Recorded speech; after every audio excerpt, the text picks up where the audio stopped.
అందరికీ నమస్కారం.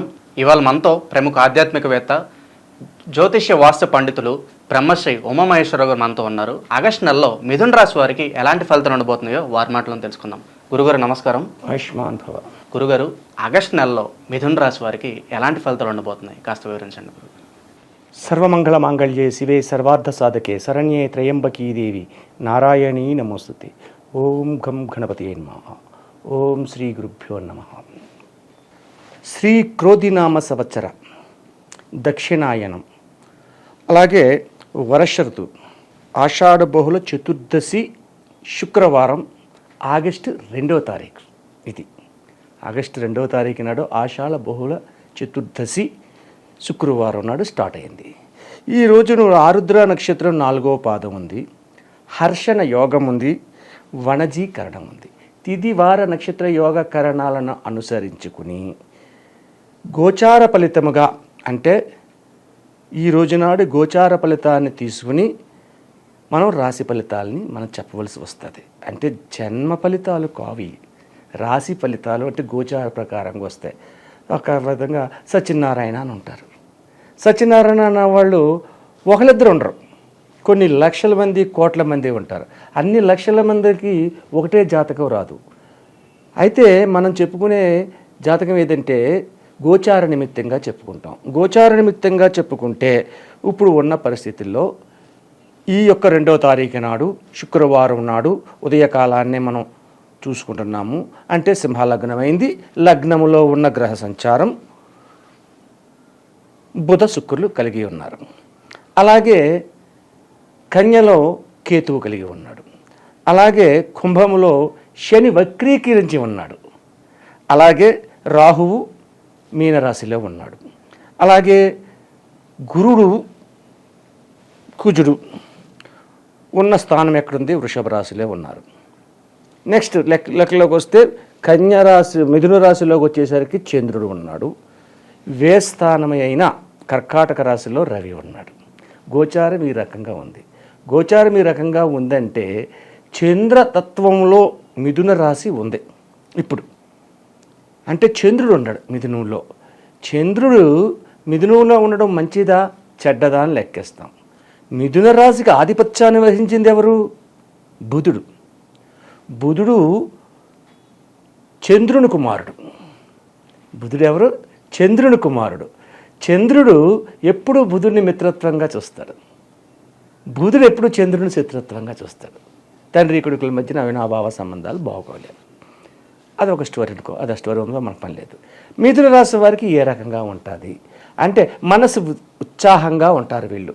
ఈ యొక్క ఆగస్టు నెలలోని మనసు ఉత్సాహవంతంగా ఉండడము, ఉల్లాసవంతంగా ఉండడము, చేయాలనుకున్న పనుని నెమ్మదిగా, దుందుడుకు స్వభావం కాకుండా నెమ్మదిగా చేయడం అనేది జరుగుతూ ఉంటుంది. అయితే ఈ యొక్క రాశి మీద ఏ గ్రహ సంచారం ఉంది అంటే ఏ విధమైన గ్రహ సంచారము లేదు, యోగదాయకంగానే ఉంది. యోగదాయకంగా ఉన్నప్పుడు ఉన్నతమైన స్థానానికి వెళ్ళాలి. ముందుగా తల్లిదండ్రుల్ని అంటే భార్యాభర్తలు తీసుకుందాం. భార్యాభర్తల యొక్క సత్సంబంధ బాంధవ్యాలు చాలా మెరుగుగా ఉంటాయి. అనుకున్న పనులు చేస్తారు. ఆగస్టు నెల వచ్చిందండి. ఈ ఆగస్టు నెలలో 5వ తారీఖు నాడు శుక్రవారం నాడు శ్రావణ మాసం ప్రారంభమవుతుంది. ఈ శ్రావణ మాసం ప్రారంభమైన తర్వాత అలాగే 16వ తారీఖు నాడు మళ్ళా మొదటి శ్రావణ శుక్రవారం పూజ వస్తుంది, వరలక్ష్మి వ్రతం. కాబట్టి ఈ వరలక్ష్మి వ్రతానికి ఏం చేయాలి, ఎలా చేయాలి అని ఇలాంటి సంభాషణ, ఇటువంటి దైవ విధానమైనటువంటి సంభాషణలు చేస్తూ కాలాన్ని గడుపుతూ ఉంటారు. అంటే తల్లిదండ్రుల మధ్య, భార్యాభర్తల మధ్యన సఖ్యత చాలా అనుకూలవంతంగా ఉంది. భార్యాభర్తల మధ్యన సఖ్యత అనుకూలవంతంగా ఎప్పుడైతే ఉందో ఆ కుటుంబం అల్లపాది కూడా సుఖ సంతోష ఆనందాలతో తాండవిస్తూ ఉంటుంది. భార్యాభర్తల విషయం ఇలా ఉంటే వ్యాపారం చేసేవాళ్ళు ఏ రకంగా ఉన్నారు? వ్యాపారులు అంటే వివిధ రకాల వ్యాపారాలు ఉన్నాయి. క్లాత్ మర్చెంట్ ఉంటుంది, గోల్డ్ స్మిత్ ఉంటుంది, గోల్డ్ షాప్ ఉంటుంది, అలాగే హోటల్స్ ఉంటాయి, రకరకాల వ్యాపారాలు ఉంటాయి. ఈ రకరకాల వ్యాపారాలకు కూడా ప్రథమ తత్వం అంటే 2వ తారీఖు కాడి నుంచి 8వ తారీఖు వరకు కొంచెం ఇబ్బందికరమైన స్థితిని పొందుతారు. అంటే సంతృప్తికరమైన ఆదాయం ఉండదు, అసంతృప్తికరమైన ఆదాయం ఉంటుంది. 8వ తారీఖు దాటిన కాడి నుంచి ప్రతి వ్యాపారం కూడా కొద్ది కొద్దిగా స్టెప్లుగా పెరిగి ఉన్నతమైన స్థానానికి వెళ్తుంది. 30వ తారీఖు నెల అంచెంలోకి వెళ్ళేసరికి ఉన్నతమైన స్థానంగా మారి వ్యాపారస్తులు దినదిన అభివృద్ధి చెంది దినదినమానం అభివృద్ధి చెందుతారు. ఎంతో ఉల్లాసంగా ఉత్సాహంగా ఉంటారు. ఇక్కడ వ్యాపారులకు ముఖ్యమైన సూచన చెప్పాలి. నూతన వ్యాపారములు తలపెట్టాలి అనుకుంటే, ఒక వ్యాపారం చేస్తున్నాడు, ఇది కాకుండా నూతన వ్యాపారం చేయాలి అనుకుంటే ఈ యొక్క శ్రావణ మాసం, ఈ చతుర్దశి 2వ తారీఖు, చతుర్దశి తర్వాత అమావాస్య తర్వాత శ్రావణ మాసం వచ్చేస్తుంది, పౌర్ణమి వస్తుంది, పౌర్ణమి తర్వాత శ్రావణ మాసం వచ్చేస్తుంది, అంత బాగుంది. కాబట్టి నూతన వ్యాపారాలు తలపెట్టాలని చెప్పేసి ఆలోచన చేస్తే 8వ తారీఖు దాటిన తర్వాత 9వ తారీఖు కాడి నుంచి ఆలోచనలు చేస్తే ఆ నూతన వ్యాపారములకు శ్రీకారం చుట్టడం జరుగుతుంది. ఉన్నతమైన స్థానానికి చేరుకునే పరిస్థితి ఈ యొక్క మిథున రాశి వారికి కలుగుతుంది. సరే, వ్యాపారులు ఎలాగ ఉన్నారండి, ఉద్యోగులు ఎలాగ ఉన్నారు? ఉద్యోగ రంగంలో ఉన్నవారికి, ఈ ఉద్యోగ రంగంలో ఉన్నవారికి కూడా 1 నుంచి 8వ తారీఖు వరకు కూడా అసంతృప్తికరమైన పరిస్థితులు ఉంటాయి. 8వ తారీఖు దాటిన తర్వాత ఈ ఉద్యోగస్తులకి ప్రమోషన్స్ రావడం అనేది జరుగుతుంది. కొత్తగా ఉద్యోగంలో చేరాలి అనుకున్న వాళ్ళకు కూడా చక్కటి ఉద్యోగాలు సంపూర్ణమవుతాయి. ఆనందకరమైన విధానంగా వీళ్ళకి ఉంటుంది. ఉద్యోగస్తుల పరిస్థితులు అలాగున్నాయి. సరే అండి, ఉద్యోగస్తులు బాగానే ఉన్నారు, ఇల్లు బాగానే ఉన్నారు, మరి చదువుకున్న వాళ్ళ గురించి ఏంటి? చదువుతున్న పిల్లల గురించి ఏంటి? వీళ్ళకి ఈ ఆగస్టు నెలలోనే, అంటే గతంలో మార్చి ఏప్రిల్ నెలలోని కొన్ని సబ్జెక్టులు తప్పితే ఆ సబ్జెక్టులు మరల జూన్ జూలైలో ఏదో వస్తుంది, ఆ నెలలో రాయడంలోని వీళ్ళు ఉత్తీర్ణులు అవుతున్నారు. అలాగే ర్యాంకులు సంపాదించగలుగుతున్నారు. మంచిగా ఉన్నతమైన స్థానాన్ని చేరుకోవడం ఉద్యోగులకి, విద్యార్థులకి ఉన్న పరిస్థితి ఉంటుంది. కాబట్టి ఈ యొక్క మిథున రాశి వారికి ఏ రకంగా వెచ్చించి చూసినా, గ్రహ సంచార విధానాన్ని చూసినా, ఈ యొక్క మిథున రాశి వారికి 1వ తారీఖు కాడి నుంచి 8వ తారీఖు దాకా చిన్న ఇబ్బందులు ఉన్నా తదుపరి ఉన్నతమైన స్థానానికి చేరుకునే అవకాశం ఉంది. సరేనండి, అంత ఇలాగే ఉంది. మరి 1వ తారీఖు కానీ 8వ తారీఖు ఇబ్బంది ఉంది కదా, ఈ ఇబ్బంది లేకుండా ఉండాలి. ఏం చెయ్యాలి? ఇలా అదృష్ట విధానాలు ఏంటి అని చూసుకోవాలి. 8వ తారీఖు వరకు చేయవలసినది 8వ తారీఖు దాకా కాదు, మొత్తం నెల అంతా చేసుకోవాలి.